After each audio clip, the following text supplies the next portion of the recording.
کسی دوسرے کی پیروی کریں جو خواہش نفس پر چل رہا ہو۔ سورہ روم میں فرمایا بل اتبع الذین ظلموا اہواءہم، یہ لوگ جو ظالم لوگ ہیں، ہاں، بل اتبع الذین ظلموا اہواءہم بغیر علم، یہ ظالم لوگ بے سوچے سمجھے اپنے خیالات کے پیچھے چل پڑے ہیں۔ فَمَن يَهْدِي مَنْ أَضَلَّ اللَّهُ، جس کو اللہ گمراہ کر دے اس کو کون ہدایت دے سکتا ہے؟ اللہ کس کو گمراہ کرتا ہے؟ جو خود گمراہی پر چلنا چاہتا ہے۔ وَمَا لَهُم مِّن نَاصِرِينَ، ان کا کوئی قیامت کے دن دنیا میں بھی کوئی مددگار نہیں ہوگا۔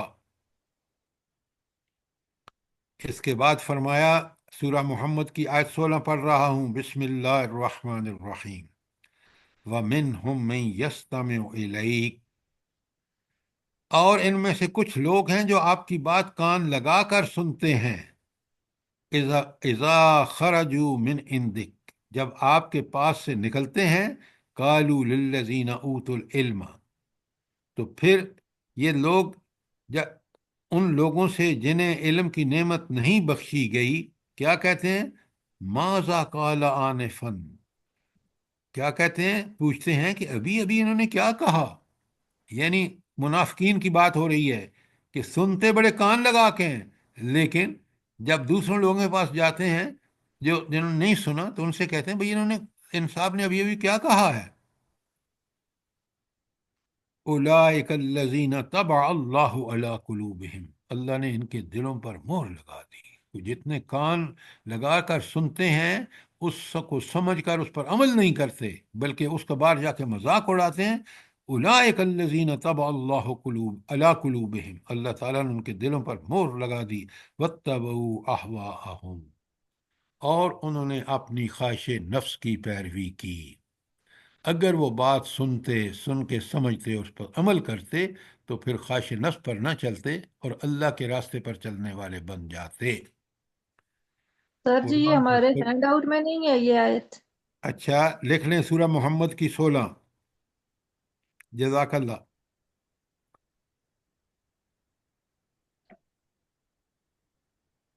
سورہ مائدہ کی 48، سورۃ محمد فَاحْكُم کی 16 بَيْنَهُم بِمَا، بڑی اہم آیت ہے، فَاحْكُم بَيْنَهُم بِمَا أَنزَلَ اللَّهُ، اللہ اپنے نبی سے کہہ رہے ہیں تم اللہ کے نازل کردہ قانون کے مطابق معاملات کا فیصلہ کرو۔ فَحْكُم، فیصلہ کرو، بینہم، ان تمام لوگوں کے درمیان، بما انزل اللہ، جو اللہ تعالیٰ نے نازل کیا ہے قرآن و سنت کے مطابق، ولا تتبع اہواءہم، اور ان کی خواہشات کی پیروی ہرگز نہ کرو، اما جاءک من الحق، اس کے بعد کہ حق آپ کے پاس آ چکا۔ یہ تھی مائدہ کی 48، اور اسی طرح آپ سنیں مائدہ کی 49 میں اللہ تعالیٰ فرماتے ہیں وَأَنْ احْكُم بَيْنَهُم بِمَا أَنزَلَ اللَّهُ، اے نبی صلی اللہ علیہ وسلم تم اللہ تعالیٰ کے نازل کردہ قانون کے مطابق ان لوگوں کے معاملات کا فیصلہ کرو، وَلَا تَتَّبِعْ أَهْوَاءَهُمْ، اور ان کی خواہش نفس کی پیروی ہرگز نہ کرو۔ اگلی آیت جو مومنون کی 71 ہے نا، یہ ایک بڑی ایسی آیت ہے جو آپ اپنے خود عقل سے بھی آرام سے سمجھ سکتے ہیں۔ اللہ تعالیٰ کا نے وَلَوِ اتَّبَعَ الْحَقُّ أَهْوَاءَهُمْ، اور اگر کہیں ان کی خواہشات کے پیچھے حق چلتا، یعنی حق کس کے تابع ہو جاتا؟ کس کے تابع ہو جاتا؟ ان کی خواہش کی، ہاں، ان کی غلط خواہشات، تو اللہ تعالیٰ فرماتے ہیں لَفَسَدَتِ السَّمَاوَاتُ وَالْأَرْضُ وَمَنْ فِيهِنَّ، تو زمین و آسمان اور اس کی ساری آبادی کا نظام درہم برہم ہو جاتا۔ یہ کتنا بڑا اللہ رب العالمین نے حق پہ یہ نظام بنایا، حق کے ساتھ چلا رہا ہے، اور اگر ان کی غلط خواہشات نفس کے پیچھے تابع ہو جاتا حق تو دنیا فساد سے بھر جاتی۔ بھلا آپ کیسے سمجھ سکتے ہیں؟ آپ مجھے یہ بتائیں، اللہ تعالیٰ نے گھر کا نظام بنایا ہے کہ مرد قوام ہے اور خاتون جو ہے اس کی ذمہ داری گھر کی ہے، باہر کی ذمہ داری مرد کی ہے، اور آج آپ دیکھ رہے ہیں گھروں کا نظام کیوں درم برم ہے؟ جلدی بتائیں مجھے۔ الٹ ہو گیا سر، اللہ کی اور بات نہیں کوئی مانی جا رہی۔ ہاں، جب الٹ ہوتا ہے تو اسی طرح جس طرح گھر فساد سے بھر گیا ہے، کائنات بھی بھر جاتی۔ یہ ہے چیزوں کو سمجھنے کا آسان طریقہ۔ اچھا، آخری آیت ہے سورہ نازیات کی 41 اور 40۔ بڑی پیاری آیت ہے، اللہ اکبر۔ وَأَمَّا مَنْ خَافَ مَقَامَ رَبِّهِ، اور جس نے اپنے رب کے سامنے کھڑے ہونے کا خوف کیا۔ کتنی پیاری بات ہے کہ دنیا میں عمل کرتے وقت یہ اچھی طرح نہ جانا کہ ایک دن میں نے رب کے سامنے کھڑا ہو کے یہ جو میں عمل یہاں کر رہا ہوں وہاں حساب دینا ہے۔ اور پہلی بات کہ رب کے سامنے کھڑا ہونے کا خوف کیا، وَنَهَى النَّفْسَ عَنِ الْهَوَىٰ، اور اپنے خواہش نفس کی پیروی سے باز رہا، حق پہ چلا۔ اللہ تعالیٰ فرماتا فَإِنَّ الْجَنَّةَ هِيَ الْمَأْوَىٰ، اس کا ٹھکانہ کیا ہے؟ جنت ہے، دامی اور ابدی، لا زوال اور بے مثال نعمتوں والی۔ کس کو ملے گی؟ جس نے اپنی خواہش نفس کو تابع کر دیا شریعت کے۔ آگے جو تین پوائنٹ ہے نا، خواہش پرستی کے اسباب کیا ہیں، بڑی غور سے پڑھیے۔ یہ پوری کتاب ہے جس سے میں نے یہ نوٹ کی ہیں، وہ کتاب سعودی عرب سے چھپی ہے، اردو ٹرانسلیشن بھی موجود ہے۔ تو خواہش پرستی کے اسباب کیا ہیں؟ بچپن سے ضبط نفس کا عادی نہ ہونا، والدین غلط چیزوں سے روکتے نہیں ہیں، نیک چیزوں کی ترغیب نہیں دیتے، تو بچے بگڑ جاتے ہیں اور پھر وہ خواہش نفس کے پیروکار بن جاتے ہیں۔ خواہش پرستوں کی مجلس میں شمولیت، آپ کے دوست احباب ایسے ہیں جو قرآن سے دور اور خواہش پرستی میں ملوث ہیں۔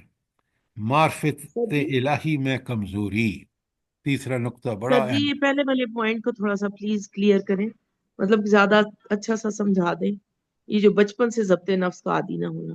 اچھا، ایک بات سنیں، آپ نے آج کل وہ والدین بکثرت ملتے ہیں جو نہ خود دین کے تابع ہوتے ہیں اور خواہشات کے پیچھے چلتے ہیں، اور اپنے بچوں کو بھی بالکل جو من مانیاں وہ چاہتے ہیں کرتے ہیں، اور ان کو ترغیب ملتی ہے بس دنیا ہی سب کچھ ہے۔ مثلا یہ جو ہم بچوں کو نہ قرآن کی تعلیم دیتے ہیں، نہ ہمارے گھروں کا نظام ٹھیک ہے، تو یہ بچے جو ہیں یہ بالکل خواہش پرستی کے پیروکار ہوتے ہیں۔ جوں جوں بڑے ہوتے ہیں اپنے والدین سے بڑھ کر دنیا میں غرق ہو جاتے ہیں، خواہشات کے پیچھے چلتے ہیں، اور پھر ماں باپ بھی ایسے اور والدین بچے بھی ایسے، قیامت کے دن کامیاب ہوں گے یا ناکام؟ آپ مجھے بتائیں۔ ناکام ہے ویسے تو دونوں کہاں جلیں گے؟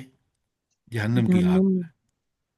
تو اگر آپ اور میں آج یہ سمجھ لیں کہ ہم بھی اب خواہشات نفس سے بچیں، ہمارے گھر کا ماحول ایسا ہو، اور بچوں کو بہترین انسان بنانے کے لیے تاکہ وہ قوم، ملک اور معاشرے کے لیے سود مند ہوں، ان کو بھی تربیت کریں قرآن و سنت کے مطابق، تو پھر جو ہے یہ آپ کے بچے جو ہیں یہ ضبط نفس کے عادی ہو جائیں گے، اور یہ برائیوں سے بچ جائیں گے، اور آپ بھی جنت میں ہوں گے اور یہ بھی جنت میں ہوں گے۔ اب بات سمجھ آئیے کہ نہیں؟ جی سر جی، جزاک اللہ خیرن۔ اچھا، تیسرے نقطے میں تھے معرفت الہی میں کمزوری۔ کیا مطلب ہے اس کا؟ اللہ کی صفات کا علم نہ ہونا۔ ہاں، میں بتاتا ہوں آپ کو۔ میرا اللہ ہر جگہ حاضر ناظر ہے، اللہ میرے ساتھ ہے میں جہاں بھی ہوں، تو میں اگر یہ بات میرے ذہن میں ہے اور یقین ہے تو پھر میں برائی تو نہیں کروں گا، کیونکہ میرا رب میرے ساتھ ہے، وہ مجھے جانتا ہے، وہ شارک سے بھی زیادہ قریب ہے۔ بہت اہم ہے یہ نکات۔ تو رب کی معرفت کا مطلب ہے کہ پوری اس کی طاقتوں قدرت کا احساس، ایک دن میں نے اس کے سامنے پیش ہونا ہے، اس کو خود بھی ایک ٹو زیڈ پتہ ہے، اعمال نامے میں لکھا ہوا ہے، اگر میں نے وہاں انکار کیا تو میرے ہاتھ پاؤں گواہی دیں گے جن سے میں نے یہ ارتکاب کیا ہے۔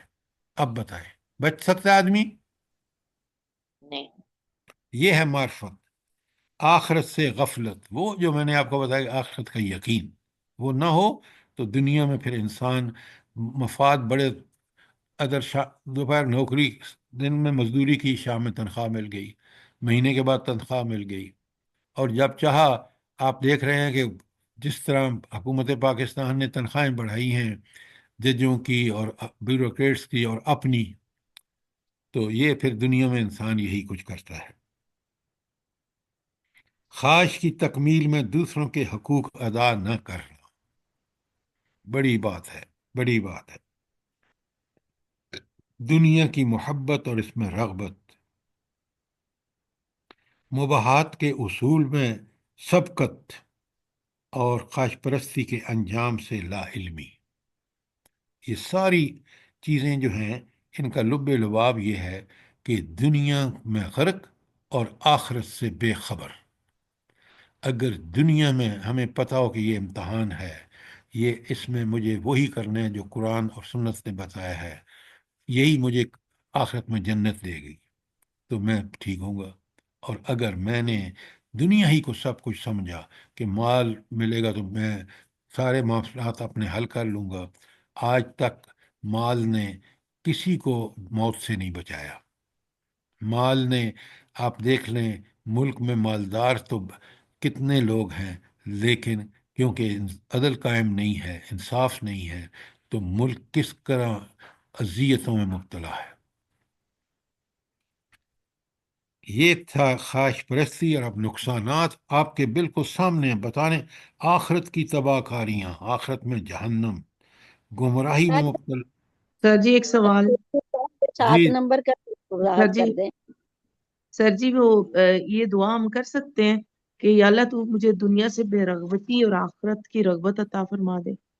دعا تو کریں آپ، بالکل ٹھیک کہہ رہے ہیں آپ کہ اللہ ہمیں لیے آخرت ہمیں بہت عزیز بنا دے، لیکن آپ اگر یہ عمل نہیں کریں گے، دیکھیں یہاں ایک لفظ ہے زہد، بڑی پیاری بات ہے۔ انبیاء اور سارے صالحین جو وہ تھے انہوں نے زہد کی زندگی گزاری۔ زہد کیا ہے؟ کہ اپنی خواہشوں کو کنٹرول کر لو۔ دیکھیں اگر میں 2 جوڑوں پر گزارا کر سکتا ہوں کپڑے کے، تو مجھے 3 کی کیا ضرورت ہے؟ وہ کسی غریب کو دے دوں۔ اگر میں کم کھا کے صحت بھی میری ٹھیک رہتی ہے تو مجھے کیا ضرورت ہے کہ میں 6 کھانے کھاؤں اور پھر 6 بیماریاں ہوں اور 6 قسم کی میڈیسن استعمال کروں۔ اب بات سمجھ آ گئی کہ نہیں؟ جی جی زہد۔ سر جی جزاک اللہ۔ اچھا، ابھی ایک بھائی بہن نے کہا ہے کہ مباحات کے اصول میں سبقت۔ اچھا، ایک ہے ضروریات، مطلب ہے کہ مجھے 3 ٹائم ایک سادی سی روٹی اور سالن چاہیے، یہ تو میری ضرورت ہے۔ مباحات وہ چیزیں ہیں جو میری زندگی میں سہولیات ہیں، حد درجے کی بڑی ہوئی، کار ہر سال ہونی چاہیے، گھر کے پردے ہر سال بدلنے چاہیے۔ اب ان کے حصول میں اپنی ساری زندگی برباد کر دوں اور اصل زندگی جو میں آخرت کی زندگی اس کے لیے کچھ نہ کروں، تو یہ ہے مباحات کے حصول میں سبقت۔ اب بات سمجھ آ گئی ہے؟ جی جی سر جزاک اللہ سر۔ اچھا، خواہشات پرستی کے نقصانات، اللہ اکبر، آخرت کی تباہ کاریاں، گمراہی میں مبتلا ہونا، دل کا فساد۔ جب خواہش نفس کے پیچھے چلتا ہے آدمی تو دل جو ایمان کی جگہ ہے، اللہم حبب الینا الایمان، اللہ ہمارے ایمان کو دل میں ہمارے محبوب بنا دے، وزینہ فی قلوبنا وکرہ الینا الکفر والفسوق والعصیان، تو دل کا فساد شروع ہو جاتا ہے، قرآنی مواعظ سے فائدہ نہ ہونا۔ کیوں؟ خواہشات نفس کتنی طاری ہوتی ہے کہ آپ واز سنتے ہی نہیں، اگر سنتے بھی ہیں تو علم و عقل کا خاتمہ۔ علم و عقل کا مطلب کیا ہے؟ عقل تو اسی ہوتی ہے، لیکن عقل ساری کی ساری کدھر استعمال کرتا ہے؟ دنیا پرستی میں۔ علم ایم اے کر لیتا ہے لیکن اس کو نہیں پتا کہ قرآن کی دعوت کیا ہے، ایمان کا خاتمہ۔ برے کاموں میں گزرتی ہے سر جی بالکل۔ زندگی۔ ہلاکت کا سامان، توفیق الہی کے دروازے بند ہو جانا۔ توفیق اللہ تعالیٰ کب دیتا ہے؟ اب انسان خود کوشش کرتا ہے۔ ہاں شاباش، خود کوشش کرے گا اللہ توفیق دے دے گا، خود بے پرواہی کرے گا اللہ غنی عن العالمین، سارے جہانوں سے بے پرواہ ہے، کیونکہ اس طاقت اور قدرت کا سرچشمہ وہ خود ہے۔ اطاعت الہی کا خاتمہ ہو جانا، گناہوں کی وجہ سے ذلت اور رسوائی، دنیاوی زندگی کا تنگ ہونا، دشمن کے غلبے کا سبب۔ آپ دیکھ لیں کس قدر یہ چیزیں اہم ہیں، اور آپ کے پاس ہینڈ آؤٹ کی شکل میں موجود ہیں۔ اپنی اولادوں کو، اپنے عزیزوں رشتہ داروں کو، گھر والوں کو، دوستوں کو یہ سب چیزیں ان کو واٹس ایپ کریں، تاکہ اللہ تعالیٰ آپ کو قیامت کے دن آپ کے ذمے یہ نہ ہو کہ آپ نے دعوت ہی نہیں دی۔ یہ تھی نا بیماریاں اور نقصانات۔ آخری بات ہے کہ اس کے اسباب، ساری خواہش پرستی کا علاج کیا ہے؟ رجوع اللہ، دعا اور گریہ زاری۔ رجوع اللہ کیا ہے؟ قرآن و سنت کے ساتھ جڑ جانا اور دعائیں مانگنا اللہ سے توفیق کی۔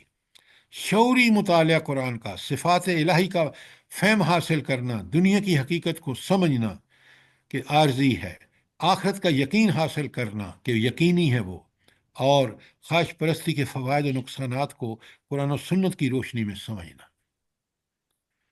نیک لوگوں کے ساتھ رہنا اور برے لوگوں سے بچنا، کونوا مع الصادقین۔ اور آخری بات، خواہش پرستی کی مخالفت کا دنیا اور آخرت میں عزت و شرف کا موجب ہونا، اور اس میں ظاہری اور باطنی عزت، خواہش پرستی دنیا اور آخرت کا خسارہ ہے۔ یہ بات اچھی طرح اپنے ذہن میں نشین کر لینا اور پھر اسی کو سامنے رکھ کے زندگی گزارنا۔ مکمل ہینڈ آؤٹ خواہش نفس کیا ہے، قرآن میں کیسے بیان ہوئی ہے، ساری تفصیلات، اور اس کے ساتھ پھر آخر میں کہ اس خواہش نفس کی پیروی جو ہے وہ کتنا، اس کے اسباب کیا ہیں، اس کے نقصانات کیا ہیں، اور اس کا علاج کیا ہے، یہ سب آپ کے پاس ہیں۔ اللہ تعالیٰ مجھے اور آپ کو ان پر عمل کرنے کی، کما حق عمل کرنے کی توفیق عطا فرمائے۔ آمین ثم آمین سر، اللہ پاک آپ کو بہت اچھا جزائے خیر دے، اتنے خوبصورت طریقے سے سمجھا دیتے ہیں آپ۔ اللہ پاک، ہم لوگ سارے ہی دعا کرتے ہیں آپ کے لیے، بہت دعائیں دیتے ہیں۔ اللہ اللہ پاک قبول ہم لوگوں فرمائے۔ کو عمل کی توفیق دے اور آمین سمجھنے کی آمین۔ توفیق دے۔ اچھا، کل آپ کا کیا خیال ہے؟ کل ہم روزے پہ بات کر لیں کیونکہ 15 دن رہ گئے ہیں، جی سر جی۔ جی سر بالکل۔ تو جی کل سر انشاءاللہ ہینڈ آؤٹ آپ کو مل چکے ہیں۔ اگر کوئی جی پھر بھی کمی ہے تو ہمیں آپ آگاہ کریں، اپنا واٹس ایپ نمبر بھیجیں، ہم بھیج دیں گے۔ انشاءاللہ سر۔ ربنا تقبل منا انك انت السميع العليم وتب علينا انك انت التواب الرحيم۔ جزاک اللہ خیر۔ آمین ثم آمین۔ اللہ پاک ہم لوگوں کی اولادوں کو بھی نیک کرے اور اسی طرح قرآن اور سنت سے جوڑی رکھے، عمل کی توفیق دے تمام دنیا کے مسلمانوں کو۔